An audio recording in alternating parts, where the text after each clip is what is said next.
All right, let's do it live on a Thursday edition of Cleveland Browns Daily. I am merely Bo. He is the amazing, spectacular, great Z. Look at him. Thank you. Thank you very much. Look at this guy. It's one big electric factory right now. Really Kick is. Things off. Great job. Let's go. Good job on the energy. Hey, I mean, too bad. do? I'm here today because otherwise we would have had Gibbe in the fruit stand collection in this seat. Raspberry today. I mean, can we get a shot of that back there? The raspberry. Please let the people It's see. gorgeous. Gibbe has gone to it's interesting to me. Most people would think like in season you'd be more like business. And Gibbe's gone the opposite. He's like off season, I'm like full business, dressed to the nines every day that we come in here. It's a really beautiful thing. I mean, jeans and a button down. It's a gorgeous Dude, button. you look unbelievable. Where's the I appreciate it. I appreciate people. the kind words. Huh? Camera people, do something. I don't know if Dr. Well, J's you're back yelling there. at the G-Man like that. Well, Camera people. Where was the G-Man. G-Man? You're calling Where him is a the G-Man? peasant or something. Normally he's in that seat. Where I'm not is calling he? anybody a peasant. Saying whoever's operating the camera, let's get some camera visibility. people. There he is. G-Man. There Or he just is. do that, Gibbe, for the people. Just Put lean yourself in. there. You can see where the people. There he Oh, baby. is. Woo! That's what you need, electric. kids. That's electric. That's what the kids need right there. Yeah. What are we going to talk? I mean, pretty slow Browns news day. Yeah, would let's say. save all of that. Super Hey, Bowl. unprecedented today from our friends at Hudson City Schools. We had a 6:03 school cancel. 6:03. A cancel? Couldn't run the buses. Dude, we had crazy guys. I think so Olmsted did we. Falls had the same thing. They had a Was it very late. Like normally you get like, hey, this is going to be bad. Let's bail. Middle of the night even. So- 2-3 o'clock in the morning. I've never seen a 6:03. So- then I went out. I go, how bad could this have been? And I let the dog out, and he went nose. Buddy Garrett. I've never seen him just bite it walking. Bit it. Oh, yeah. Yeah, It was like the actual Buddy Garrett stumbling out of a bar. I went out. So we got for my kid's school at 6:34 Okay. a.m. Not that it was canceled. Yeah. That it was going to be a 2-hour delay, Okay. That's garbage. like Just a frost cancel it. delay at a golf course. So they got a 2-hour ice delay, so they didn't Okay. have to go in until 10:30. I mean, his collection of You know what the I want? Patagonias are Can I tell you what I unreal. want his attire to be? That I want him in tracksuits. I want him like Maltasante in the Like a Sopranos. velour tracksuit? Velour tracksuits. That would I want be him amazing. in Fila's. I want him in Fila tracksuits, Puma tracksuits, Adidas Adidas. tracksuit. I want him all velour, Velour. and I want him cruising around in here, and then crispy white Air Force Ones. That's what I want. I think it'd Is be that too great. much? It's not too much. I think it's That's all I want. reasonable and appropriate. I think it'd be a big hit. By the way, So yeah. 2 hour delay. So they had a I would 2 hour think that delay. is that harder. I don't. so I went out middle into of the my morning, driveway I guess. I don't know. As being a good father, and Yeah. I was going to scrape all the ice off of Arden's car. Yeah. And if I wasn't holding on to the car, it was. I could have slid Yeah, right away. It was bad. It was That was really bad. nuts. It was really bad. Thank God it wasn't last night, Like or my dad would freezing still be rain. here. Okay. I could not have that. No, you got He it. got out. Hey, you seem lighter. He had- no he wonder had you had two so things- much juice to open. Two things that he did. I can't remember that he did on this trip without precedent. He again ate Buddy Garrett's peanut butter that clearly states Buddy Garrett's do not eat. That's I wild. went out. It was sitting on the counter. I don't What know. does he say when you call him out for eating the dog's peanut butter? Doesn't care. I don't think he says that. No, he doesn't I care. don't think he cares at all. No big deal. Probably it's no big deal. I'm baffled by this. But that's not even the most stunning because that's already happened in previous visits. So, like, I was prepared for him to eat the dog's peanut butter. That I was ready for. What I was not ready for was on Monday night, I got back from youth basketball practice, and he's sitting in the basement watching PBS. And you say, well, okay, that makes sense. PBS, a little nature show. Who knows what's going to be on there? A little bit of maybe a documentary, a little Ken Burns Yep. of some sort is being replayed. Who knows? Oh, no. He was watching what appeared to me to be like an English soap opera, Love it. like a Downton Abbey Love it. type situation. I said, what are you doing? And he goes, this is All Creatures Great and Small. It's great. This is the best show on TV. I like that. Come again? I like that. This is a Was this man 24 in hours in? 76 years of life that has never watched a show. You know, you watch a show? Like you like shows that you watch? Oh, I'm into this show. Let's watch this show. Never has watched shows. In his life, he watches live sports, live rodeo. That's it. And now he's watching a show. He is, and that's the show he's watching. I'm like, there's a lot of. He goes, "This is the best show on TV." There's a lot of show. Maybe it is. I have no idea. I didn't. What's watch it called? All Creatures Great and Small. It's based on the books. Sure. He's like, "Oh yeah, they do it once a year," and I go, "Yeah, that's how series work. They come out once a year. You get an episode run, and then you do it again the next year." He's like, "It's great." 2020. How did you settle on this? Living your best life. 99% Rotten Tomatoes. So apparently it's amazing. And yeah. Seems pretty good. Yeah. The show revolves around a trio of veterinary surgeons, including Siegfried Farnon, who hires James into his veterinary practice at Skelldale House. Besides Siegfried and James, there's Siegfried's younger brother, Tristan, and Mrs. Hall, the housekeeper. Like, do you have that, knowing what you know of my father, that would be his choosing on a Monday night? No, but maybe it has to do with something about them, being out on the farms and healing animals, maybe? There wasn't a whole lot of healing of animals where I grew up, buddy. No. Horses would get a chance to heal. Old Yeller, Everything baby. else was Old Yeller. Yeah. That's how that went. I don't know. A lot of trips to the dump with things hanging on the back of a four-wheeler. Yeah, so season 5, I guess, kind of just came out. Looks Yeah, he's like. all locked in. He's locked in. I want to know, 99% on Rotten Tomatoes. Zagor, I want you to text your dad right now and ask him if he's heard of that show and if he's watched it. Be because amazing. if they have, That could we be got the to one get them common together. bond, The and they could- gatekeeper and the keymaster. I don't think that's a great idea, but I think I'm all in for it. That would be crazy if that's like their one, all of their similarities, but then all of their differences, but that's the tie that would bind them. That would be amazing. Watched All Creatures Great and I mean, on PBS. That's crazy. did he get out of here? Did he make He it got home? out last night. He got home. Yeah. He was fine. Wanted that nice 2 hours and 40 minutes at Hopkins. He did 240. Do a few laps. What are you going to do? Do multiple laps. I don't know. What are you going to do there? Like, nothing to Consume do. alcohol. I mean, go to Simon's joint, get some Chick-fil-A. I don't know. What are you going to do? It's a long time. All right. Should we do this? I guess. Miles went on Media Row at the Super Bowl. So that happened yesterday down in New Orleans. Yes, he did. It is his. I like how this is. I do like how this is written. Made his first media appearance. His first one was on the Rich Eisen show, and then he went on a bunch. There was a bunch of he did the Talked to a great many people. yeah the full car wash, as they call it at Media Row. Let's just start. This is from the Rich Eisen show. Here's Miles on why did you decide to request a trade? Just felt it was time. I had taken my time after the season, kind of, relax and decompress emotionally. Want to distance myself a little bit and spend a little time talking to my family about, the really how we feel about this decision. I'd kind of felt this way. I wanted to make sure I was completely detached, and they felt the same way I did. And I feel like everyone's kind of on the same page. And felt like it was time to at least speak on something that was near and dear to my heart, and have a lot of love for Cleveland. But it's always for me been about continuing for championships, winning those big games, and winning Lombardis. And we haven't had the opportunity to do that, and that's all I'm asking for. So, what a circus! Not that necessarily, but now I see Chiefs on Media Row without his shirt on. Without his shirt on. He's saying, don't go. What are you talking about? We're not that far away. I mean, this is... Why is our entire team on Super Bowl Media Row? I don't know. What is going on? Denzel's there because he was the Walter Payton Man of the Year finalist. Miles is there because he's a Defensive Player of the Year finalist. Chief is there because Chief is awesome. I like what Chief said. Stay home. We're not that far off. This is hard. It's hard for me on a few fronts. Like, the Browns have gone to the playoffs twice in the last 5 years. They've only won one playoff game. I think we would all agree that what the Browns need more than anything is a quarterback. Yep. That's it. You're able to win 11 games. That was 2 years ago. Yep. Jim Donovan, Thursday Night Football, the Jets, we clinched Joe Flacco. It was great. Yep.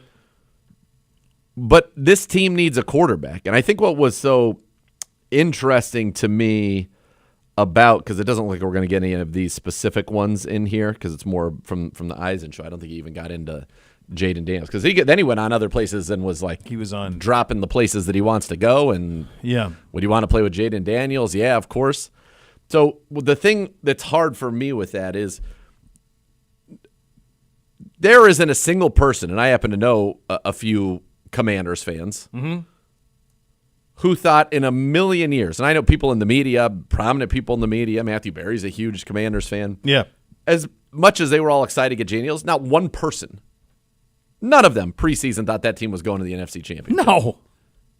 Zero. None. 0.0%. There wasn't a single person at the Combine last year that was like, you get Jaden Daniels, you're going. It was Caleb Williams, and then Daniels, some people like May. Yeah. Nobody was talking about Bo Nix turning his team around either and taking them to the playoffs and making some big-time throws and some big-time plays down the stretch. Like, he looked every bit the part. And so all that matters is the quarterback. If you're willing a year after you've seen Jaden Daniels to be like, I'm going to go play with Jaden Daniels, I get it. I saw him. I'm super impressed. Love Jaden Daniels. I think he might be the 5th best quarterback in the league right now. He might be in the top 5. Remember when they used to have a Fab 5 that you could call all the time on your cell phone? He might be in the Fab 5. And then they had a Fab 5, obviously, at Michigan. Yeah. This team has the ability. In fact, it is guaranteed.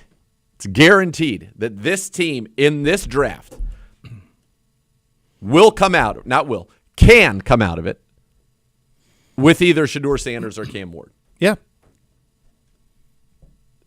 1 + 1 is 2. Yep. We pick second. So that's all it takes is that kind of a quarterback to turn it around and to get it going. I think that you look at, we've seen people pontificate that originally he was placated because they told him we're going to draft Abdul Carter. Nonsense. This is an offensive league. Period. It is very difficult to be the best defense year after year after year after year. It's just too hard. The rules are against you. It's just very difficult. Now, the Eagles are a good defense this year. The Chiefs are a good defense this year. They're good at everything, those teams, by the way. Yeah.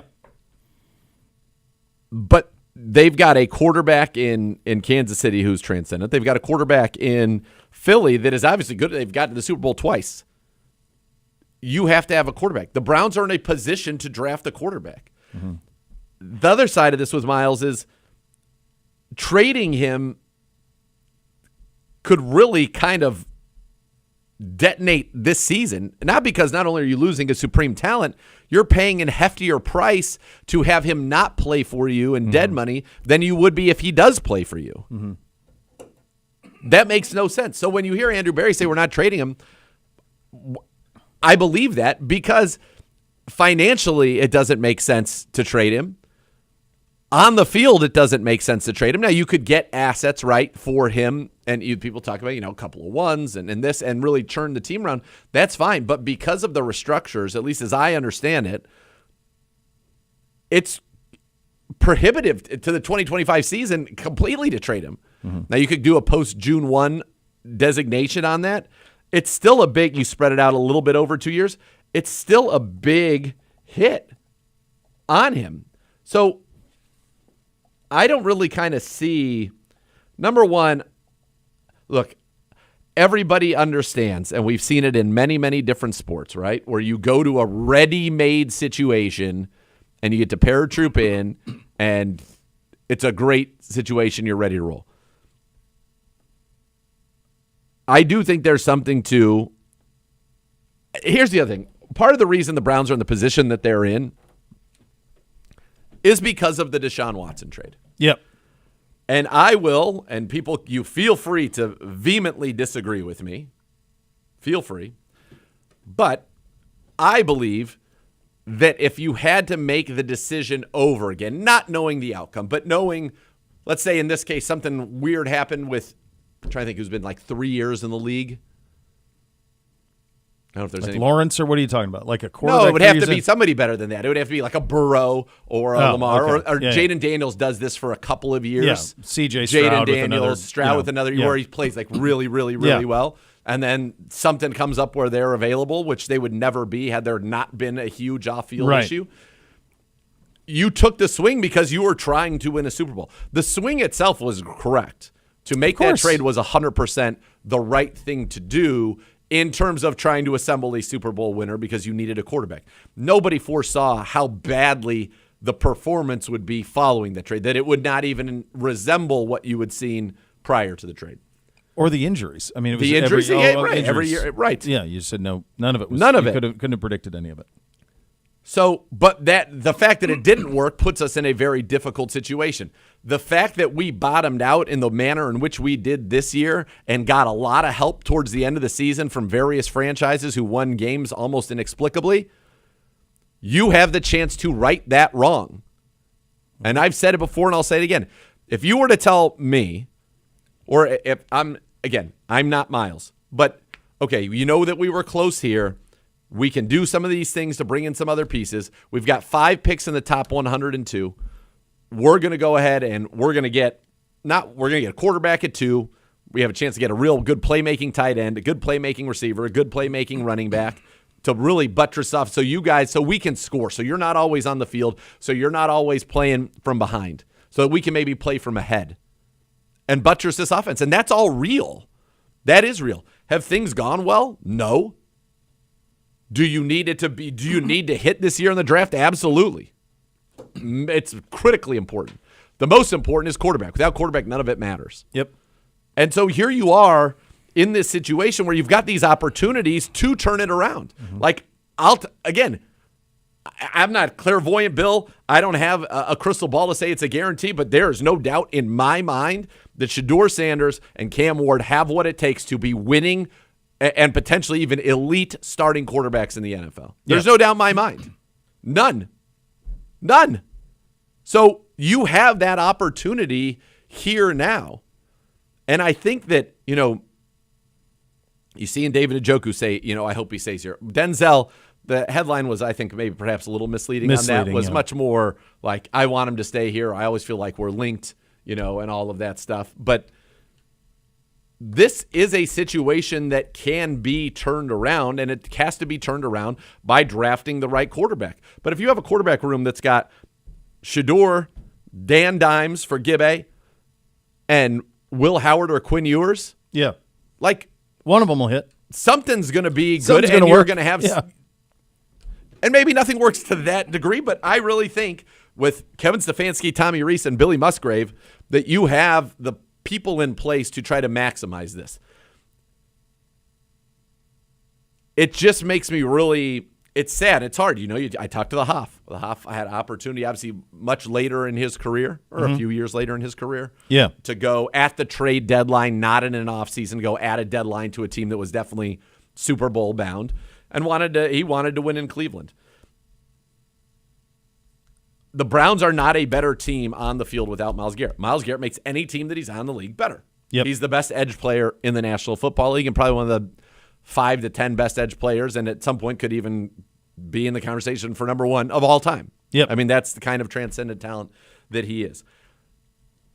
And it hasn't been because he hasn't had a running mate on the defensive line. He's had Olivier Vernon's a Pro Bowler. Jadeveon Clowney's a former number 1 pick, 3-time Pro Bowler. Zadarius is a 3-time Pro Bowler. Zadarius had 9 sacks this year, by the way, with 2 different teams. Yep. It's not that. It's that we haven't had the quarterback that can go out there and can compete with Joe Burrow and with Lamar Jackson and Josh Allen and Patrick Mahomes. And that's why you took the swing on Deshaun Watson, because he could. Deshaun Watson had shown that. He could do that. But with the Browns, he has not been able to do that. So the notion that we're that far away, to me, look, history is not on our side because we haven't had it since 1999. We haven't had it since Bernie. Yeah. Which is in the 80s that we have had that guy. We've had, a flash here or there with Derek Anderson. He had a flash with Baker. But it can be turned around, and you're in a position because of how badly last year went to do that in this draft. 1 year ago at this time, the Washington Commanders were a franchise that had new ownership that was trying to find its way. They didn't get the first pick of the quarterbacks that were available.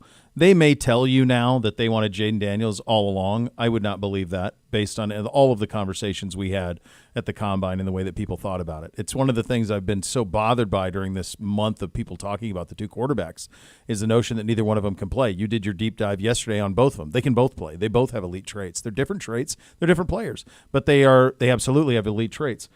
All you need, in fact, that's what was so crazy about a lot of the stuff that happened yesterday with Miles on Super Bowl Media Row, is there was a lot about the Commanders. There was a lot about the Commanders. A year ago at this time, you never would have mentioned them as a possible landing spot, but what did they do? They landed the quarterback, and they picked him at number 2 overall, and it all flipped.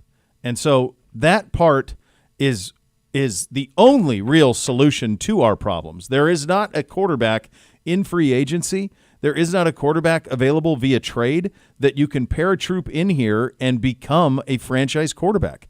They only become available the way that Deshaun Watson became available, and even that is a one of one. Yep. There's not even another precedent for that in the history of the league. Yep. It's either at the end of their career or someone bails on them too early, but even the ones who bail on too early, there's still a ceiling on it. They don't ever turn into top 10 player of all time, like that type of stuff, or top 10 quarterback in the league. So the only way to do this is the way that you and I are talking about. The other thing that I thought was pretty crazy about this, he is not a free agent. No, it was. So it was almost like what an NBA player would do if they were a free agent. Right. And that they Do would the then media, go and do the here's where media. I'd And, like to I be." really like I like Burrow. I mean, remember LeBron would do that? Like, Well, he talked to LeBron. I know, but I mean, this is a very NBA approach to it, and he at times, if you go search all, this is Cleveland Browns Daily. We're doing the show from the facility, but like, if you go, you can go find any of this, and is speaking almost like a free agent, like he's trying to be wooed, and it's like, well, wait a second, He's trying to be recruited. yeah, It's like a recruitment. It's like a recruitment thing, and I'm to your point in terms of the contract and how hard it is to do it. There's that part too. So even if you wanted to trade him, even if you wanted to, which they don't, he's the best position player in football who is not a quarterback, and one of the most valuable who is not a quarterback. It's like him, Justin Jefferson, Jamar Chase. It's a short list.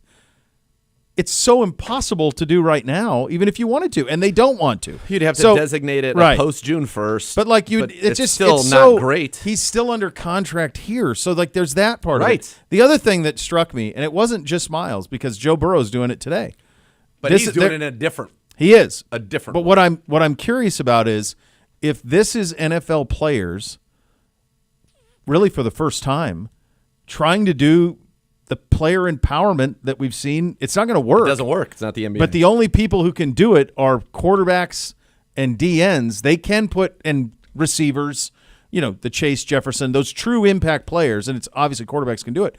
Burrow has spent all morning putting direct pressure on the Cincinnati Bengals ownership that you can sign all of us. I'll redo my contract. He said it. I'll restructure my contract. But that takes cash, and that's why they have not done that. I know that. Ever. You know that. I don't know if Burrow knows that, or if he's just trying to say, hey, you need to sell a percentage of this team to private equity so that you can redo my contract so that you can keep Jamar. He's saying keep Hendrickson, Chase, Higgins, all of them. Gesicki, even through like Gesicki, all of them are getting. All of them are staying. It's like, well, wait a second, Joe. Like they can't do that. They can't. They cannot do that. So like. I just think like what I saw this week from the Super Bowl Media Row was like I've never seen NFL players put pressure on organizations the way, and they're different. What Miles did and what Joe did, but in terms of, but just even still, when's the last time you saw a franchise quarterback who got taken care of go on and say our team needs to find a way to do all of this? I know just about all rarely that, but see you it. see like. We need to bring this guy back. Usually or we it's need one to have, receiver. We got to need have get him. this He's guy. part of it. Yeah. If I'm here, blah, blah, blah. Right. But not this. Well, that's the restructure thing. my deal. Get me the cash so we can restructure it. Sign Higgins, Chase, Hendrickson, Gesicki. Mention them all. There's just no way. Here's the reality. So we've never seen this before. If the Haslams owned the Bengals, Yes. the Bengals might be playing today or Sunday. They might be in the Super Bowl because they wouldn't have lost Bates. They wouldn't have lost all the people that they have lost over the years that they have just kind of given up on because they didn't have the money to do it. That's the difference between an organization whose sole source of the income is the organization versus people who have made money in the private sector and then are billionaires and buy a team. Joe Burrow's just unlucky in the sense that that's the type of squad that he went to. You know what I mean? The Great Rock. Do you know what I'm saying? If Joe Burrow had been drafted by the Jags, if Joe Burrow had been drafted by the Browns, or if one of those types of owners owned the Bengals as they're constructed right now, that team would be much more whole. Yes. And would be much better off because they would have the financial flexibility. If the cap is malleable and you can work around the cap, cash is not. And that's why often they say cash is king. Joe Burrow is saying, I want to win a Super Bowl. We have all these talented guys here. There are other teams in the league for sure. And I bet he's saying, look at the Browns. And now it hasn't worked out for us because we don't have Joe Burrow. Right. But the Browns are willing to shell out all the cash that is needed to try to maintain everything and keep everybody together. Signing everybody to extensions, keeping all the guys happy. It just has not worked out because we haven't had the quarterback. If you drop Joe Burrow onto this organization, which you can't, obviously, you wish you could, it'd be wonderful. This is it, and that's what goes the whole point again. It's about the quarterback. If you can get the quarterback and you have the opportunity to draft one this year, you have an ownership group here that will spend and will spare no expense manipulating the cap, laying out the cash to try to get the best roster here. It has not worked out, and people are pissed about it, and I get that. And Miles should understand that they've done a lot of the things, such as restructuring his deal and many, many other deals, which caused a lot of cash spending. That's why it's so hard to trade him now. So when you do those things, those guys are people that you're saying, no, you're here for the long term. That's how we're doing this. It's a tough situation. I've never seen a player on a roster with 2 years left do a PR like get me out of here tour. I've never seen anything like that. No, I haven't either. And, I thought his statement, look, I get it. Players in this organization, and that happens around the league, they make demands for trades. It's happened before.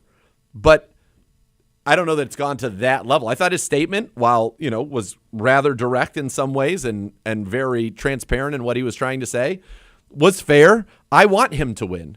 Myles Garrett deserves to win. I think it's very unfortunate that the Hoff never got that opportunity to play for a championship, let alone the postseason. Yeah. He's in the game. In the Hall of Fame, in that little Pantheon game, we say the Hoff is in that game. Yep. And the reason the Hoff had never got to do any of those things, because he didn't have a quarterback. It's all about a quarterback. You get a quarterback, you win, everybody's happy. And Joe Flacco was great. He won, everybody was happy. That wasn't the long-term answer. He would be the first to say, I'm not the long-term answer. I don't have a decade here. But you have a situation now where you pick second in a draft that's got two guys that pretty much everybody thinks can do it at this level. Yep. So you have to get one, and you've got to do everything you can to foster that environment, nurture that quarterback, get them to reach their ceiling, and then you have an opportunity to be what Myles Garrett wants you to be and what all the fans out there want and deserve you to be. Well said, buddy. All right. Next level's next. We still got a lot more to go. Lots more to go. Those are your hot topics today, presented by University Hospitals, official healthcare partner of your Cleveland Browns. You listen to Cleveland Browns Daily on 850 ESPN Cleveland.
And more fun to your fan with the Bally Bet Sportsbook app. Download today and get $50 in bonus bets. You place your first wager of $10 or more.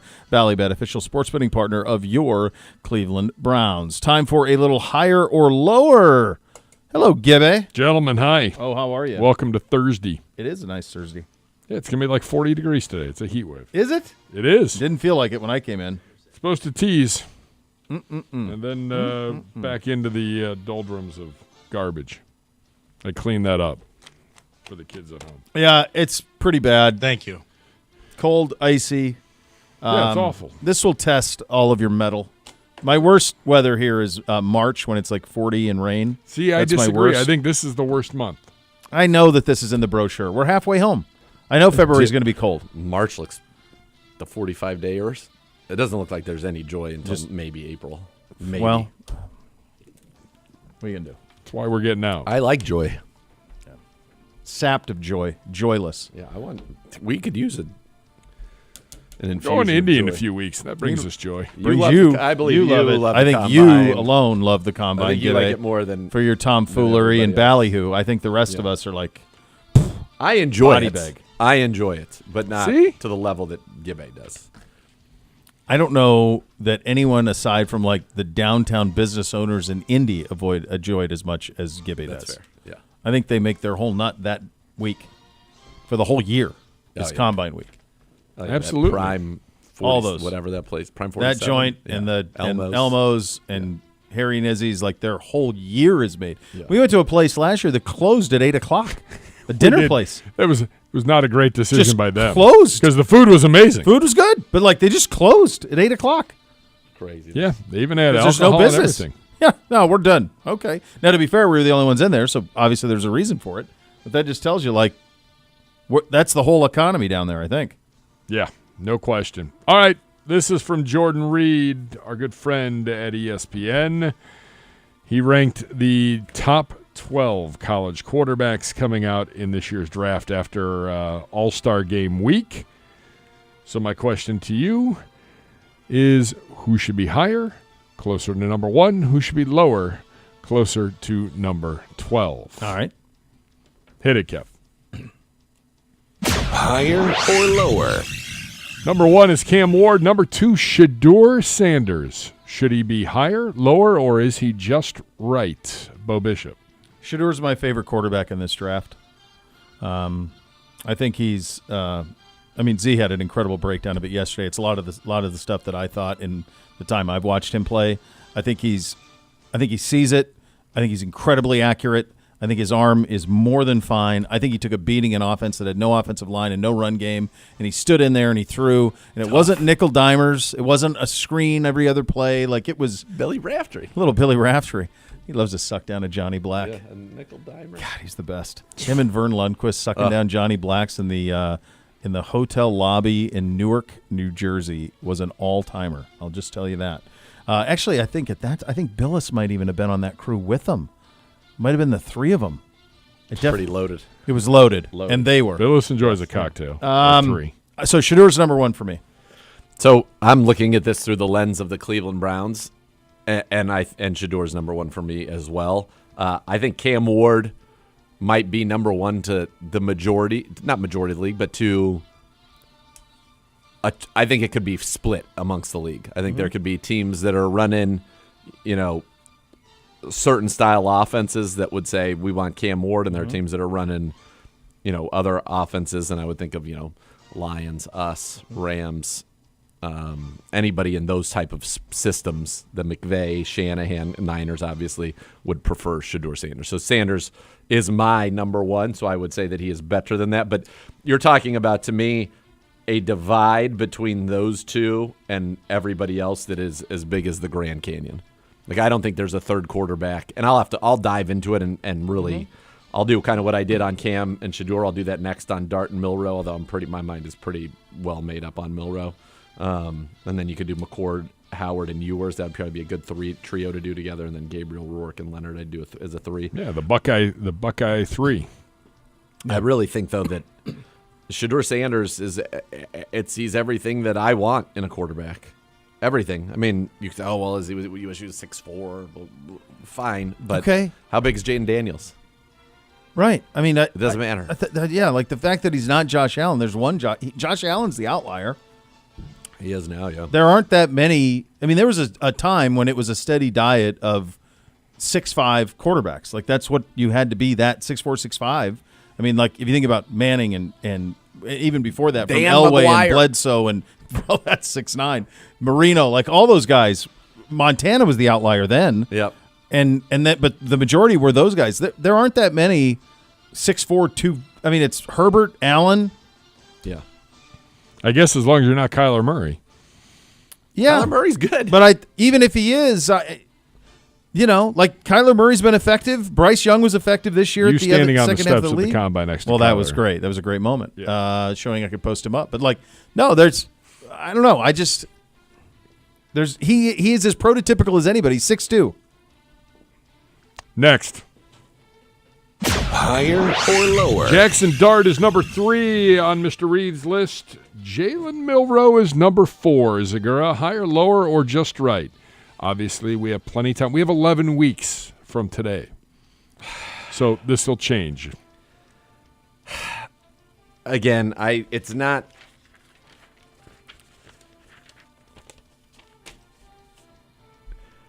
I have to watch more of him, but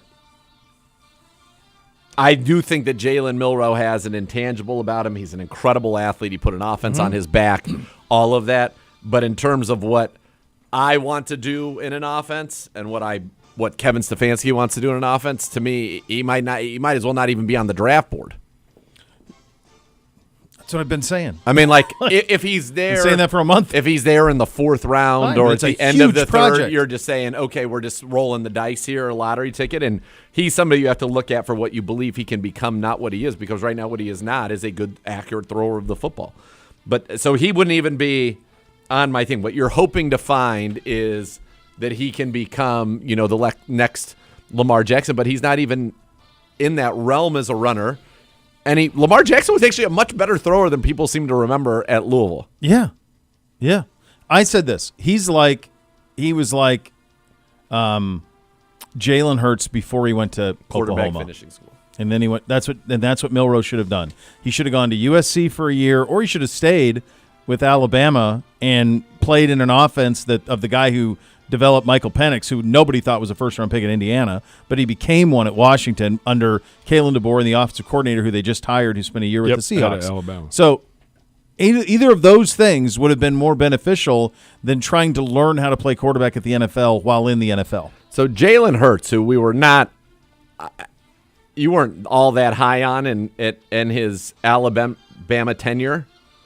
In his Alabama tenure, he was a 63% passer, 48 touchdown passes, 12 picks. He ran for basically 900 yards a season and 10 touchdowns.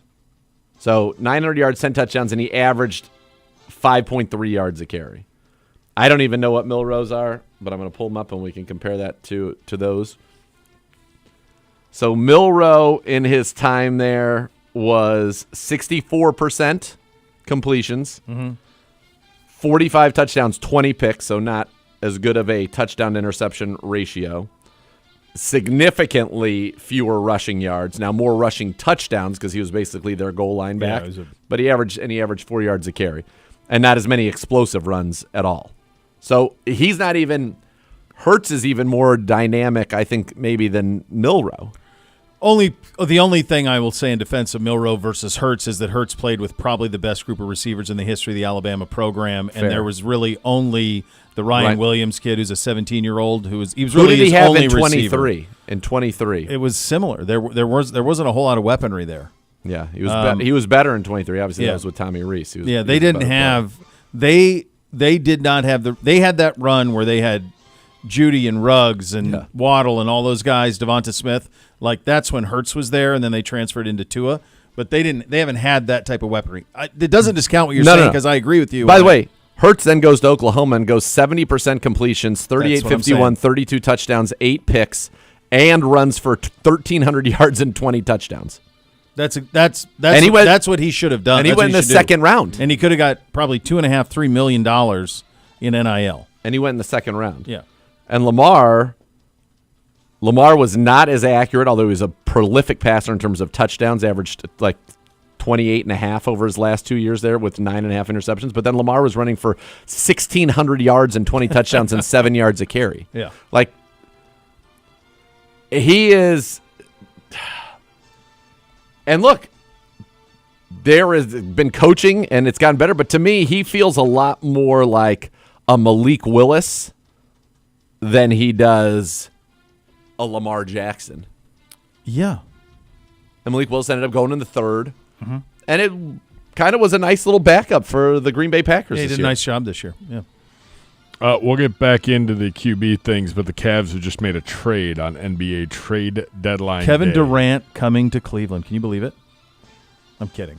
Would have been Is it something. the guy from the Hawks? I just like making fun of like Yes. NBA Twitter because they act like everyone like somehow this shift is the balance of power. Oh my God. Yeah. Oh my God. So they got what? From Shams, the Hunter? Hawks trading forward DeAndre Hunter to the Cavs for Karis LeVert, George Niang, 3 second-round picks, and 2 swaps. George Yang's your boy. DeAndre Hunter averaging You love 19 a George game. Niang. It's your boy. Sad. That's very sad. That's your boy. A man. Good for them. He's got a bit of length, a little bit of shooting. He was at Virginia, right, on the team that won the national title? I think I have Yes. that right. Yeah. So, yeah. What did you say? Get 19 points, 4 boards, 1.5 assists, not really passing the ball a lot. 46%, 40 from 3, 86 at the line. So he's been solid, plus minus for the season. He seems like a good player. Never an all-star. This is his let's see. This He's his 27. This is his most productive year that he's had so far in the league. 19 points, career high 19 points a game. Comes off the bench in Atlanta, so he's a flame. He's like a Vinny the Microwave Johnson. Yeah, good length, 6'8", 225. So they're looking to go Garland, Mitchell, Hunter. Would he start at the I don't know, 3, maybe and then they'd bring him Allen and off, Mobley? And then Allen and Mobley would be your closing 5. Probably. Yeah, because they might want Strus to come off the bench at this point. Yeah, and Wade. Sad to see Yeah. Niang go. He's your boy. He is. I'll give him credit. Guy got himself. He looked great this year. Was he raised his? Not that he cares about my pantheon, but he definitely raised his profile. To I me. had a different nickname for him. It is not appropriate for the year. Career high 47% this year. 9 points a game. Come on. 4 boards, an assist. Yep. So, good job by the Cavaliers making a move. Trade deadline coming quickly, I believe. So, Yeah, an hour and 20 minutes or yeah, something. the next level It will feels have like more the on that. Lakers put themselves in a pretty good spot with Yeah, a I couple would of theirs. say. Why are it's almost mind-boggling how some of these trades were made. How that all happened? Yeah, quite a bit. Pretty good spot they're in, Well, and the aren't they? guy the center they got. Yeah, they got him from Charlotte. Why? The longest wingspan? Why I don't did know. Charlotte give him up? I don't get They it. gave him an unprotected first in 2031. Dalton Connect. I don't know. 2031? Like, are you even gonna? Is that person even gonna be the GM in 2031? No. What are you going to do with it? Assets, baby. Get some more assets. I should Assets ask. forever. I know somebody who knows the. I know somebody who knows the ownership group there in Charlotte pretty well. Former ownership group, I believe now. No, I mean the new. Oh, new. Yeah, Okay. I think so. I thought you were referring to someone else you knew who No, knew the no, former very well. no. Not All right, MJ. final. I'm just going to give you the rest of the list because it's hard because we haven't evaluated. But just in an early look, I just think it's also important to note, though, in here is that you've got Ward and Shador, as he said, separated there day 1. Dart, mid to late day 2. You guys are G-Man's in there clipping our thoughts on the Cavs trade and putting them up on social. no, Yeah. Jordan, Dr. Jordan J. and is- Alexis. Milrow. Dr. J, if Digital you want, guru. If you want an NBA trade She's deadline she's got us breakdown, up we to can speed. give that to you. We're can in do that. 2024, kid. He's got it flying, man. Oh, it's 25. Crushing it today. All right, I'm going to give you my. Are you good with it? Because I ranked them 1 through 10 for me. That's fine. Go ahead. All right. Shador 1, Cam 2, Yep. Howard 3, Jackson Dart 4, Quinn Ewers 5, Dylan Gabriel 6, Milrose 7, McCord 8, Rourke Leonard 9, 10. Not this the Louisville guy? With He's the not big on our arm? list. It's not on the list that we had. Where I'm going from. Oh, because he skipped number I 9. don't see Tyler Shuck anywhere. Shuck is number 9. Yeah. And Max Brosmer from Minnesota is number 10. Yeah, I didn't see that, so I just saw this list Yeah, of I 10, got you. and I ranked them accordingly. These are good though. I'd like to keep. I don't want to. Again, I don't like to read these things before I watch. I like to go in it completely blind.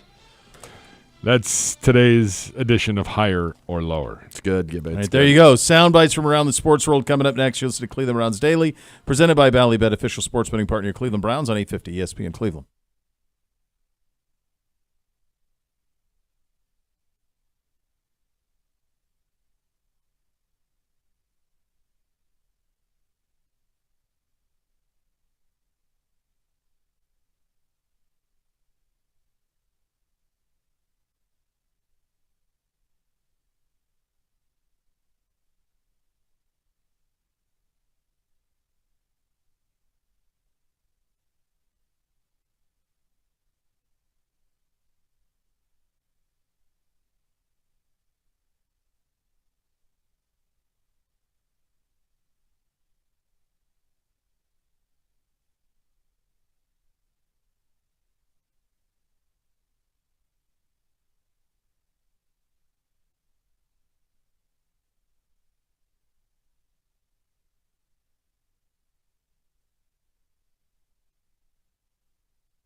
Recycling Resource Center helps feed the circular economy by supplying Ohio companies and others in the Midwest with the material they need to put what you place in your bins to good use. To learn more about the facility and how you can recycle more, visit rumpke.com today.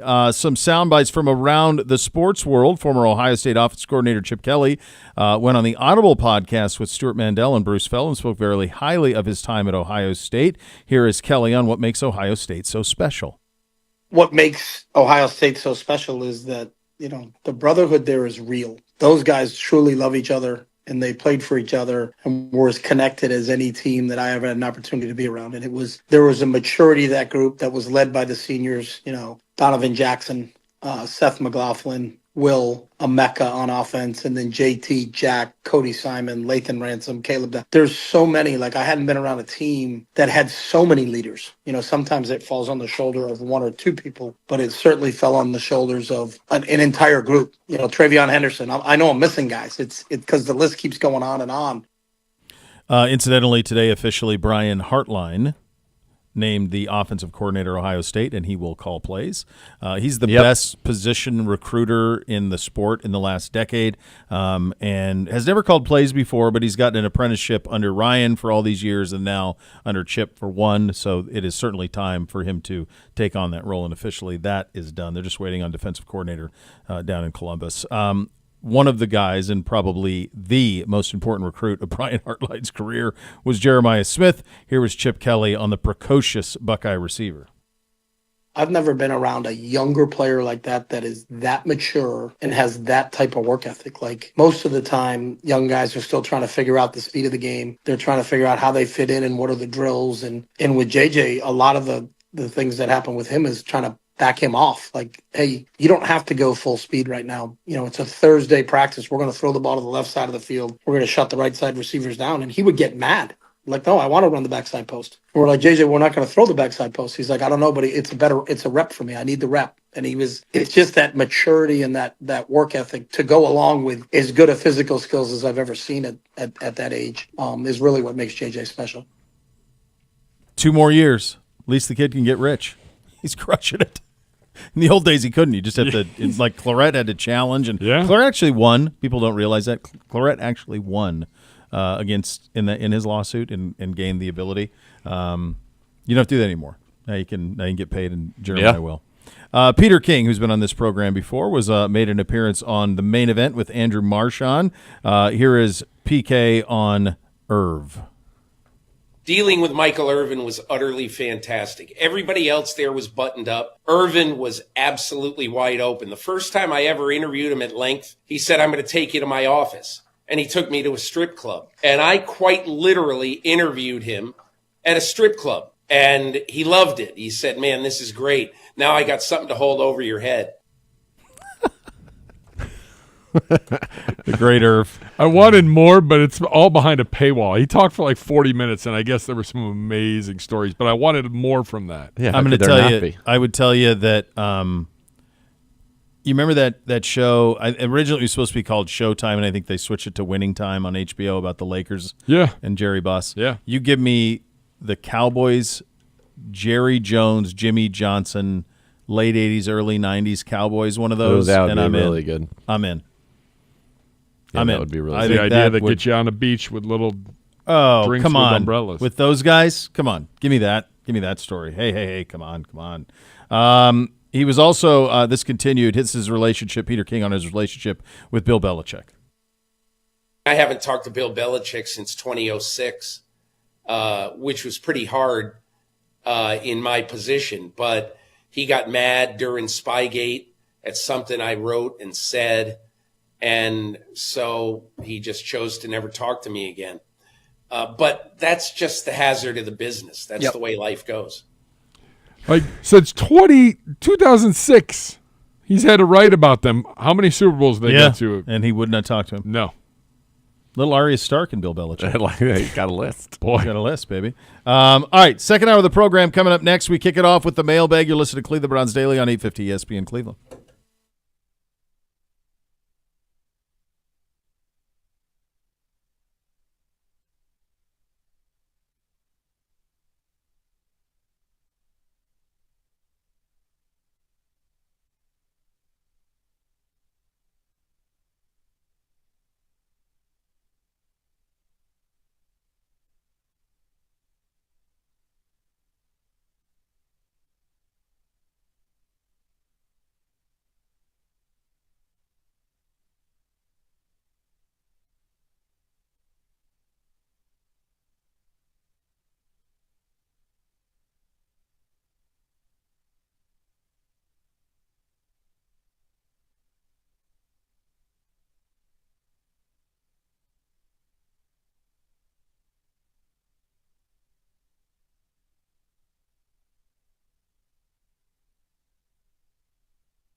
All right, second hour, Cleveland Browns Daily. Elk and Elk, serious lawyers, serious injuries. Call 1-800-ELK Ohio for a free case review. Elk and Elk's proud partner of your Cleveland Browns. Time for the mailbag. It's presented by the Cross Country Mortgage Company, the official mortgage partner of your Cleveland Browns when it comes to financing. They'll always get you home. Visit ccm.com today. Equal housing opportunity. NMLS 3029. Hello, Gibby. Gentlemen, hi. Let's get down to it. A guest coming your way at 2:30, so we had to move the mailbag up a half do hour it. today. Dog Pound Cleveland Brown, favorite all-time NBA player from any team? Magic Johnson. That would be Rex Chapman. Jersey hung in this room for Yeah, it was a couple of beautiful. years. Beautiful. Yeah. Yeah. He was great. Rex. Yeah, I mean, Magic was my favorite athlete ever. I mean, for most of you who the way that you look feel about Bernie, that's the way as a kid I felt about Magic Johnson. Did you see the other night Magic and Kareem at the UCLA Michigan State game? I did see that. Their It was- interaction on the was sideline. awesome. Yeah. I did see that. Yeah. It's always a little disarming when I was a kid and I would see him in the Michigan State green because you hated the Celtics so much. Yeah. You're like, what is he doing in that? And then, because you didn't know him from that part of it. Browns backers, North Jersey. Bo just mentioned wanting a Cowboy style of the show Winning Time. Yeah, Not sure if you're aware, Winning Time is based on a book by Jeff Pearlman, I did. who also did write a book about the Jerry Jimmy Irv era Cowboys. So I was aware that Perlman wrote the Showtime book, and I was aware that he was an executive producer on the series. There was a lot of talk about that. Part of the reason that it got because did you guys watch it? Did you guys watch Winning Time? Yes. Okay, it was I thought it was a fun watch. Definitely. Yeah. But there was a lot of it ended quite abruptly. Like they didn't even get to the point where they actually beat the Celtics. The last of it was the Celtics beating them in '84. Why they stopped? And then they stopped. So a lot of and then I looked into it, and Perlman was really upset about it. From what I could tell, a lot of it had to do is like the Buss family were really pissed about the way that it was portrayed. Magic was pissed, and they're in Los Angeles. So like the media, they were like, you don't go with the Lakers. Hollywood doesn't go with the Lakers. They walk hand in hand into everything. Yep. And that's probably why that stopped soon. I did know that when he said it, I did remember Perlman wrote the book about the Cowboys. I mean, the problem is you'd never get NFL licensing. Like it's actually surprised that Winning Time got NBA licensing for all of it. I think it's wild that they did, especially the way they portrayed like Jerry West. So I don't think you'd ever get the NFL to participate with all of the stories of the Cowboys in the early 90s, late 80s.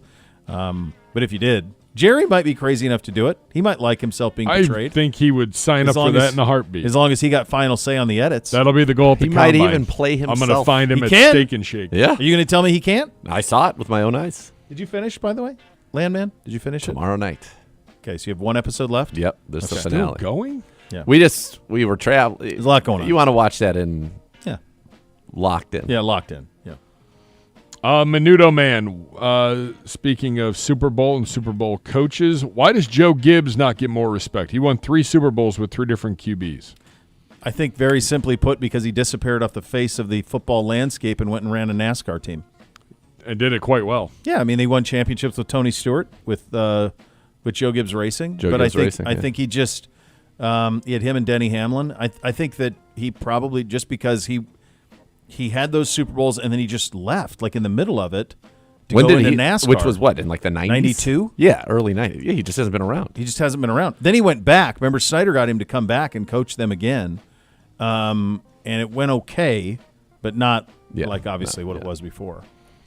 That TV show that your father was watching the other night. Yeah, All Creatures Great and Small. RFUK. By the way, go ahead. Oh. You were curious. We have an update from Pedro. Please tell All me Creatures why. has been our favorite PBS show for years. Foyle's Get War. the hell out of here. Yeah. They're the same but different. Put the two of them together in They're a the room same to but watch it. Yeah. And I want to live stream it. Especially if fisticuffs break out. G-Man's like, it's our Manning cast. 100%. It would be. Oh, man, it'd be amazing. I don't know if it'd be as good. I don't know what I think it's all in play. They might not say anything to each other. They might just stare. I don't know. I don't know what it would be like. RFUK says, I live in the UK. I don't know anybody who watches that. Two old dudes in the States do, bud. Yeah, they do. There's no question about that. That's it. It's unfortunately an early edition of the mailbag. All right, there you go. Actually, I did have one other guy. Did you watch the Colorado versus Kansas State game by chance? I have not yet, but I am eager to watch. All right, that's what I want to watch. Jonathan says that's the game I watched with Shadur when I was like, yeah, this dude's got it. Yep. Hunter left early with an injury. He was under constant pressure all game, still threw for 403 TDs. Here's another one real quick from tying into that. Mr. Camtastic. What about the college resume tools and level of competition for both Ward and Sanders convinces you that either could outplay Mahomes, Allen, Burrow, Jackson, Daniels, or Stroud? Were either as special in college as those 6 guys, in your opinion? So, Mahomes. Yes, they were. They were. Yes, is the Josh short Allen? The short answer is, I mean, Josh Allen has the was worst. one of the most raw prospects upon being drafted. All right, so and I would argue that so much credit goes to him, but also the stability he had in Buffalo allowed for him to be the player that he was. But he was one of those guys where it said, "Can you teach accuracy?" I'm gonna get okay. So just here. Who's the list? Allen. Yeah, Allen. Mahomes. Burrow. Yep. Stroud. Okay. Lamar. Okay. And Jaden Daniels. First of all, yeah, I don't. All right, so Shadur Sanders You have 3 Heisman Trophy winners there. Shadur Sanders is the career leader in FBS Division I in completion percentage at 72% for his career. Last year, 74%, 4,134 yards, 37 touchdowns, 10 INTs. And you have to understand, played behind the worst offensive line that any of these guys played behind. No ground game. No ground game at all. None. In a nice league. Not the best league, but a nice league. All right. So the 3rd best league in college football last year. Cam Ward was 4th in that. They were both, in the Heisman ballot. And Cam Ward this year, 67%, 43-13, 39 TDs, 7 INTs. Very, very productive. He averaged about 5 rushing TDs. Shadur had 4 rushing TDs. Then you said what? Josh Allen. I'm just going to do everybody's best season. Yep. Josh Allen's best season was 56% completions, 3,203 yards, 28 touchdowns, and led the country with 15 picks. His last year there was 56% completions, 1,800 yards, 16 touchdowns, 6 picks. He was not the runner in college that he is in the NFL at all. Ran for 204 yards, 2.2 a carry, and 5 touchdowns. So certainly there was the tools, the size, all of that that's what you saw from him. Mahomes, remember, was super prolific at Texas Tech. Threw for 700 yards in a game. Yeah, so Mahomes was 65, his best year, 65%, 5,052 yards, 41 touchdowns. He threw 591 passes for a comparison. Let me see just real quick on Shadur. And again, not much as a runner, but rushing touchdowns. But that was also no defense. It was also Big 12. It was also Mike Leach into Cliff Kingsbury. And so what you had was, Tuberville was there for a cup of coffee, but they had an established way of playing football. Yep. We're just going to outscore you. We're going to That's all we it might was. give up That's 50, it. but Yeah. our goal is So to just score to put it 51. in perspective, Shadur threw 477 passes, Cam Ward threw 454, Patrick Mahomes threw 591. Yeah. That season. Yeah. Burrow, although is obviously Burrow had the best college football season ever, 5,671 and 60 with 76% completions.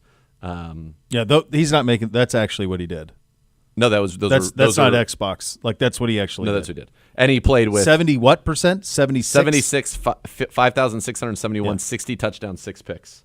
Yeah, I know. Is that good? Is 10-1 touchdown interception? Is that okay? Quite. Is that He 76. he had Justin Jefferson, Jamar Chase, and who else? Clyde Edwards-Helaire. Randy Moss's kid was the tight end. Yep. And they had the guy the who was slot receiver who ended up Terrace Marshall. Yeah, Marshall. Yeah, who was I think By the way, led the team in touchdowns. Yes. Yeah. So he played. Cam Ward, maybe that receiver is a day 2 pick. Is he a first? I don't know that he's a first rounder. Maybe. Stroud was very productive, but he also had 3 number 1 receivers, but he's 36-88. His best year was 72, 44, 35, 44, and 6. So that's kind of similar to Cam and Shador with, I don't think it's unfair to say, significantly better talent around him. I would say of the quarterback, do you have one more that you want to do? I got one more. So we got Lamar or who? We got Jaden Daniels, and we have Lamar. Lamar we already went over. Different type of quarterback, certainly productive as a Jaden runner. Daniels, very similar to Burrow's situation, except he didn't win as much. But they had Brian Thomas, and they had the kid at the Giants. He was a better runner than either Shador or Cam Ward, but he was, as a passer, 72%, 3,840 and 4. But again, you're talking about multiple first-round picks. Stroud had 3, right? Then Stroud that year had Wilson. Well, they had JSN, Wilson, Marv. At one point, he had Olave once, too. Yeah. He had 4 of them. 4 first-round receivers at so one point. you're talking about Travis Hunter. Well, and they had Emeka Ibuka was on that team. And from Cam Ward's side of it on that Miami team. There's nobody like that. I think the one of these that's most similar, just in terms of the way that none of them. He's a lot like the way he plays is a lot like how Caleb Williams played. Yep. Like to me, they're very similar. Yep. And I don't know what the separator is for scouts between Caleb and Shador, because they're about the same size wise. They play the same. They both kind of at times held onto it too long to create something. I don't know. I think the two of them are very, very similar. I mean, he's got better numbers than Caleb. Now, Caleb's junior year, or I guess his sophomore year, was 66%, 4,500, 42 and 5. Last year was 68%, 3,600, 30 and 5. And he was not much of a runner either in his own right. The Josh Allen one was one of the biggest gambles. Yep, and it worked out. In terms of nobody. You saw the physical traits, but it was a piece of clay, man. Big time piece of clay. 57% completions. So that was somebody, and I think the name that was in terms of somebody who was that inaccurate was Jake Locker, who went he was at Washington at least. Washington went 8th Allen overall. Was at Wyoming. Yeah. Like usually when you're at a smaller school. Totally. You know. Was Locker big like that too? And Locker was a good. I don't think he was quite as big like that.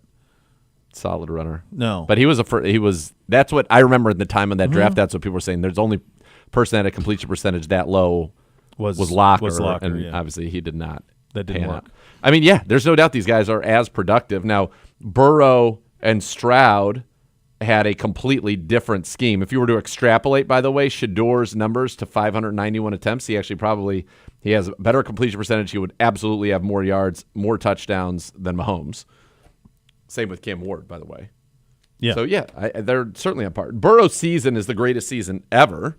It's him and Cam at Auburn. Those are the two. And Burrow's, again, he had Jamar Chase and Justin Jefferson were his top receivers. You just mentioned 4, probably if Ibuka goes late first, 5 first-rounders at various points touched Stroud. Yes. Like that's... Yeah. And same thing with Jaden, with Thomas and who was the Giants other one? receiver.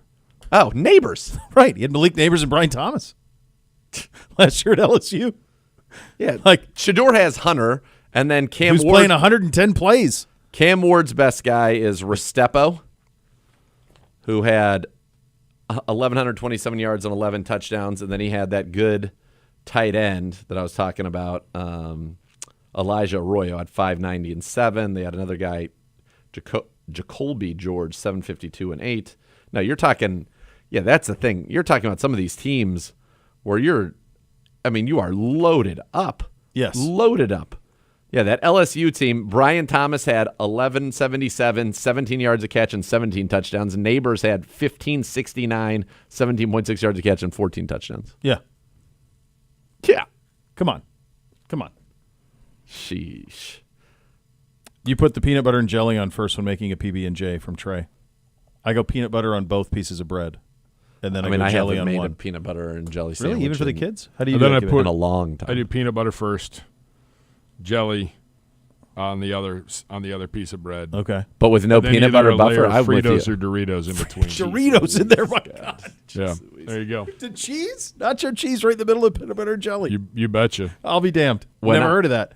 No, I lightly toast. I lightly toast it because I like the peanut butter melty. And then I go butter first, then peanut butter on both breads, and then the jelly or jam in the middle. Yeah. Is the way I go on that. But Yeah, a double peanut butter. Double, Also yeah. got one on soups are the Super Bowl of food. You can pick any soup to eat before the Super Bowl. What would it be? You can't choose chili. I wouldn't. I don't consider it a soup. And it's down the list of, if it was considered a soup, it would be down the list. Yeah. For me. My number one I would know what I be want. my beef soup. That'd be number one. I'm going to tell you what. You give me a split pea with a nice ham. Like a smoked ham hock. Like a smoked ham hock in that Yeah. sucker. No bacon. We Ham. had No, that ham. one. We No, had it in there. thick. It was man, unbelievable. It was unbelievable. I like a pasta fajoule, a They're all minestrone. delicious. Come on. I like a great ramen. I love a good ramen. Big ramen guy. Huge Yeah. ramen guy. Yeah. There you go. All right. We will continue our tour around the AFC with Mike Chappell in Indianapolis on where the Colts are momentarily. You have that to look forward to. You listen to Cleveland Browns Daily on 850 ESPN Cleveland.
All right, back for another season for your favorite four-legged companion. It's year 3 of Barking Backers, presented by Milkbone, the fan club for dogs. View membership options and join today at barkingbackers.com. We continue our tour around the AFC.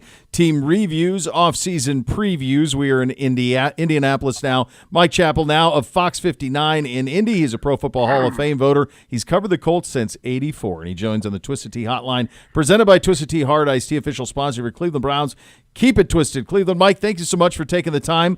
Let's start at quarterback with Anthony Richardson. How does the organization view him 2 years in? With questions, which is not where you want to be 2 years in with a quarterback that you knew was going to be something of a project.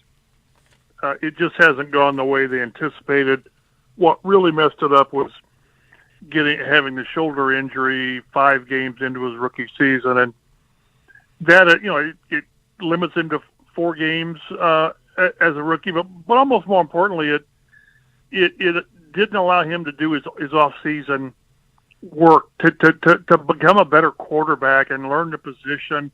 Remember, he had played 13. He started 13 games at Florida, so he needed all the work he could get, all the practice to get all the off season work. And that didn't happen.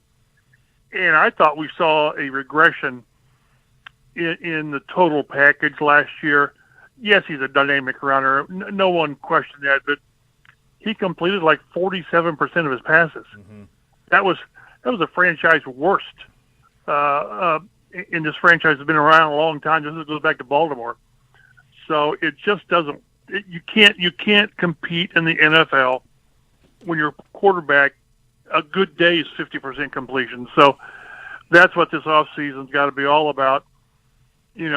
Work on your craft and be the kind of player. Again, yes, he's already set the franchise record for rushing in a single season this year, and he missed, again, 6 games. But the passing has got to be there. I can go around the league, and I'm talking to one. If the quarterback doesn't work, the team doesn't work. So we've been saying it, man. Pretty simple. That's been our problem, unfortunately. Were you surprised that Shane Steichen and GM Chris Ballard both are back? Yeah, good question. Steichen, it would have been hard to walk away from him after 2 years. He's 9. He's a 500 coach, 9-8 and 8-9. Chris Ballard, I never lobby for people to get fired. I just don't. I'm not wired that way. But again, after 8 seasons, it hasn't taken the team where you want it to go. They haven't won the really mediocre AFC South since 2014.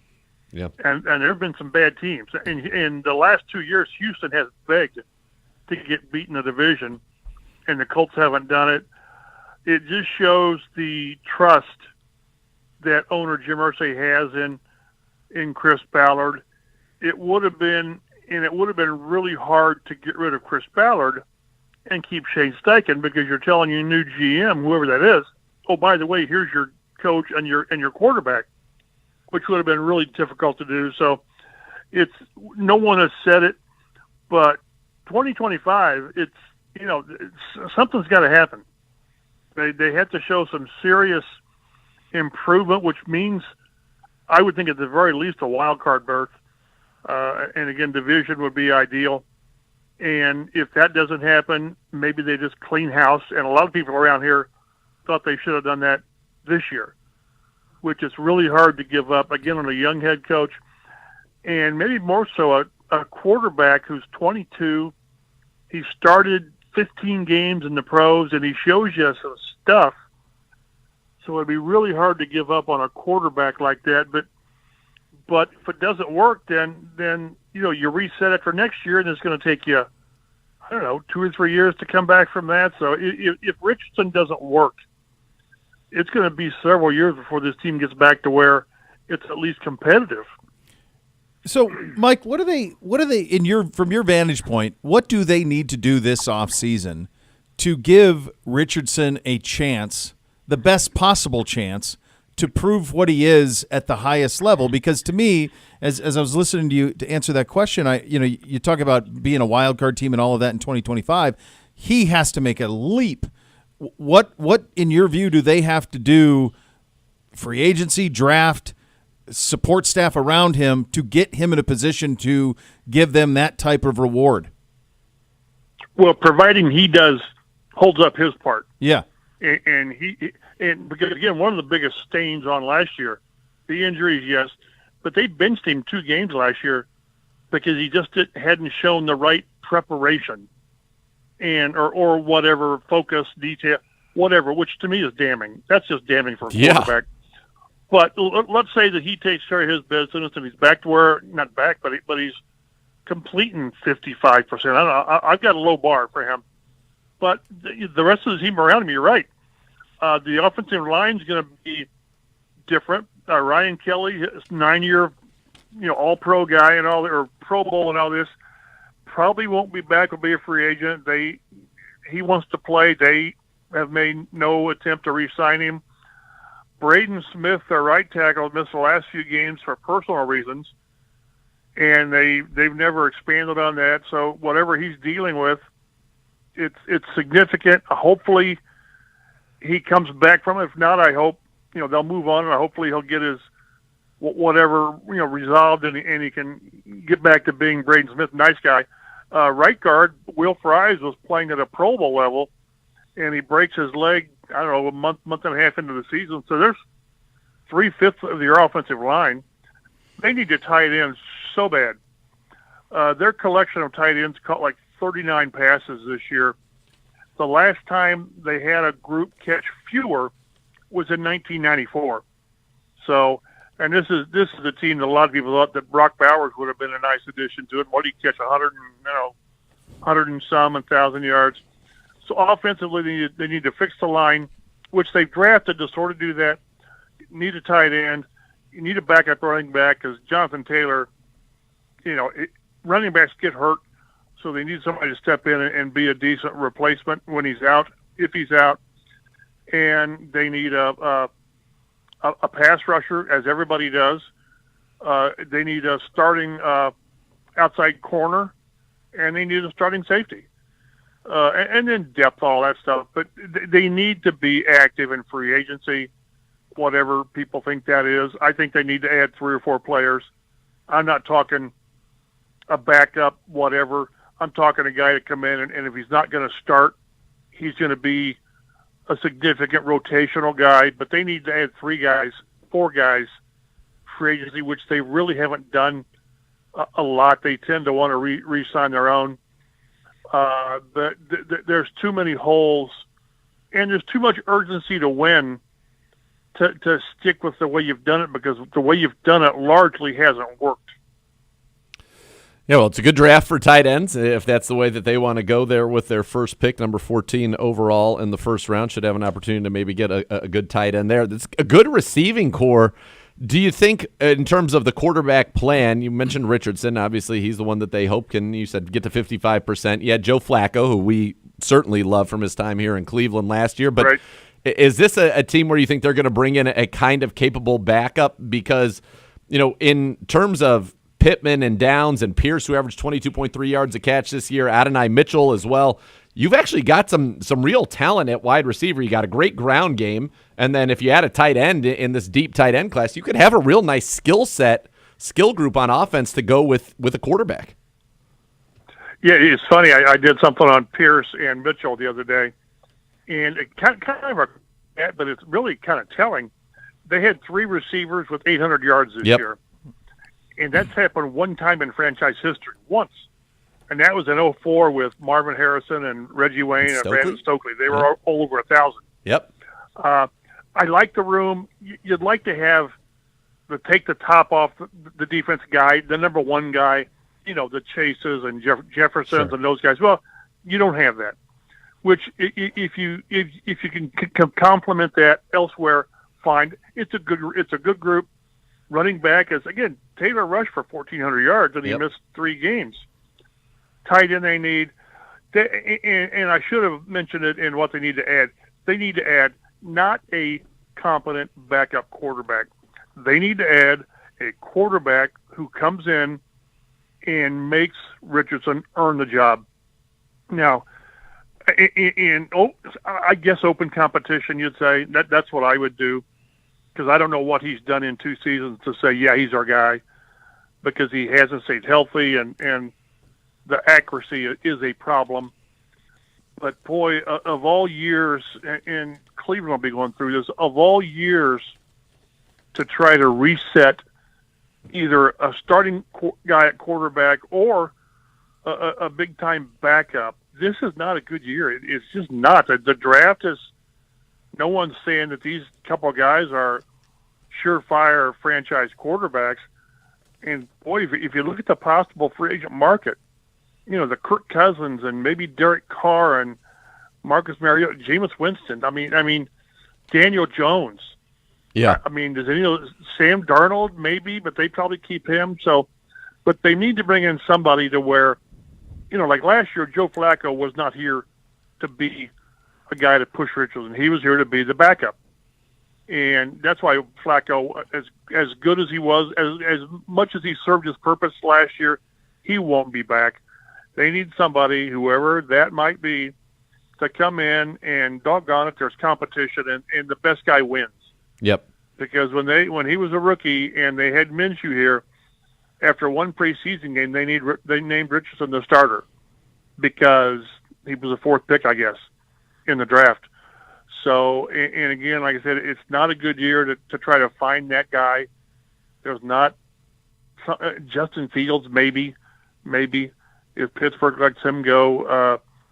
Aaron Rodgers, I hope no one starts floating that name here if he's available. You don't want that, Mike. Kirk Cousins, people like that. But it's not a good year, but they need to find somebody. And Chris Ballard said that they need to find competition at quarterback, which is sort of telling that you've got this guy going into his 3rd year, and you want somebody to push him to be the starter. Yeah, well, and the good news is you know, it's different, right, in this era of slotted picks and, you know, the 4th, if you don't hit necessarily on the 4th pick of the draft, it's not the end of a franchise or a doom period as it could be. Now, you were mentioning, it looks like around, from over the cap, around $31 million in cap space, middle of the league, but obviously you can always create more, and the cap, as we know, is malleable. Correct. Do you think Sam Darnold, I think with Sam Darnold or with even Derek Carr, they're certainly in the mix to go win that division. You know, do you think that they're going to that level? Like those would be the names, or even Cousins? I'm not sure where his health's at. He just didn't look right last year to me, and maybe he will be this year, further removed from the injury. But do you think they'd be looking that aggressively? Because to me, for a quarterback, it would be a pretty appealing place to end up. Correct. And again, with Kirk Cousins, we don't want this to be where older quarterbacks go to die. Right. Their careers. You know, we were there with. Carson Wentz was different, but, you know, Matt Ryan didn't work out. No. So Kirk Cousins, I'm not too high on that. But yeah, that's who you would maybe push for. And will the Vikings let Sam Darnold go? I don't know. Would they probably won't franchise him, but they might transition tag him. I think if he had a better run. I think the way that he performed in the playoffs and just kind of that their season ended so abruptly. Didn't help, did it? Yeah, I think well from a Colts perspective, I think it could have helped because I think Sam Darnold is there you go, maybe more available. But you're going to have to pay. They played Flacco. I thought was it $4 or $5 million. I don't know if it was more than that. Oh no, yeah. But you're going to have to pay. It'll be 30 for that guy. Yeah, for sure. Because again, there's going to be a market from other teams, and that's going to drive the price up. But yes, it has to be somebody to where, and I'm not saying the media knows everything, but when they sign anything, yeah, I can see that guy pushing Richardson, as opposed to bringing in any name you want to throw out there, and you think, nah, no chance. So again, we need to see what the market's going to be because we don't know who's going to be out there. But it needs to be a serious competition, and I would hope that lights a fire under Richardson to where, because I think there's been too much entitlement, maybe, and with a lot of players, I think that's a problem. But so much was given to him. You know, the big contract, relatively speaking, was like 30 $37 million, which is guaranteed for those picks. But then you're named the starter and you're named a captain. They named you a captain before you ever played a game.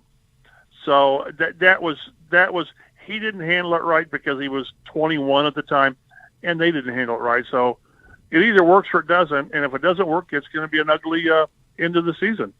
Yeah, it certainly will be. Yeah. Great stuff, Mike. Thank you so much for your time and giving us a little bit of it today. Thanks, guys. Good luck to you. Thank you you. too. That's Mike Chappell. Fox 59 in Indy, been on the Colts beat since 1984, joined on the Twisted Tea hotline, presented by Twisted Tea Hard Iced Tea, official sponsor of your Cleveland Browns. Keep it twisted, Cleveland. As he was going through that, and if they truly want to, and Mike's right, and they want to try to light a fire under Richardson, of the guys who could be available, like Justin Fields to me would be that type of guy. Fields gives them an opportunity, right, for him to be the solution. Yes. Darnold, I think if you sign Darnold, he's your starter. I don't think you're signing Darnold. Well, then you're done on Richardson at that point. Right. Yeah. Or you're saying, I guess he's 22. We'll we'll see see in 3 in years a couple of or years. whatever, Yeah, we'll see what it looks like in a few years. Derek Carr probably signed to be the starter. If it's Carr or if it's Darnold, it would feel to me a lot like when the Jets initially signed Rodgers, and they were like, well, we're going to make it work with Zach, but then Not. Yeah. It's interesting there because they've got talent on defense. They've got like I said, with Taylor, with the receivers, they're really. He mentioned the center Ryan Kelly. That's really the only big time free agent that they've got. I mean, they don't have another big time guy. They've got a few former Browns on here. They got Joe Flacco, Taven Bryan, who played defensive tackle for us for 1 year, former first round pick of the Jags, I want to say, and then Ronnie Harrison, who was with us, who had one half of a season that was electric in 2020. It was, yeah. No, but they are another one of those teams where they took a swing at a quarterback, and the reality is if they want to pivot off of him now, they can. Easy. That's so easy when That's it's the your point. pick. Yeah, it's your pick. Like, it's fine. Yeah, it's fine. Pivot off at him, and you can go in another direction if you want to. He's just tantalizing because he is such a plus athlete. He is a great runner, and his good throws are. I mean, he probably made the best throw of the year last year. I want to say week 1 against the Texans. It was week 1. I mean, yeah, because I remember you had seen it on the highlight. But Yeah. I had that game was one of the ones that was featured on as I was watching because I was watching that and our game at the same time on one of the TVs. And he made that throw, but he also made 10 that just were not even close. It's just scattershot. Yeah, with the rest of them. Yeah. So yeah, it's a tough job being able to land that. What do you want to do, Gibby? We want a quick break here? Yeah, All right, we can break. Take a quick timeout. But this isn't so much more to come, right? Or is this so much more to come? This is. This is so much more It's to come. literally so much more to come. There literally is. All right, here's what we'll do and so much more to come. We have NFL awards tonight. We'll make our picks on those coming up and so much more to come. You're listening to Cleveland Browns Daily on 850 ESPN Cleveland.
Back for another season for your favorite four-legged companion. Year 3 of Barking Backers presented by Milk Goat Blown, the fan club for dogs. View membership options. Join today at barkingbackers.com. All right, time for the NFL honors. It is tonight. I'm going to be glued to this.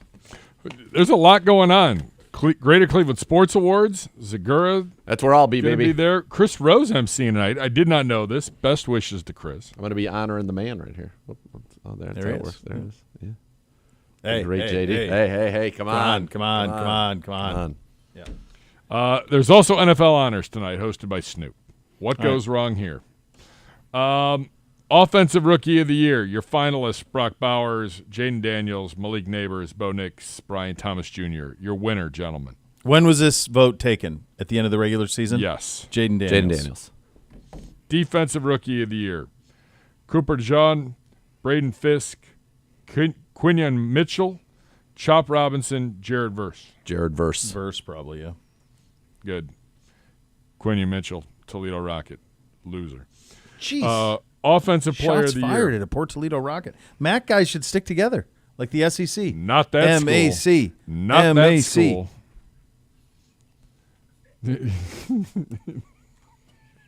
G-Man liked your little chant there. He's literally crying over That's right, there. yeah. Offensive Player of the Year. Saquon. Saquon, Burrow, Jamar, Henry, Lamar. I think it's going to be Saquon. Joe Burrow. That's what I get mine too. All right.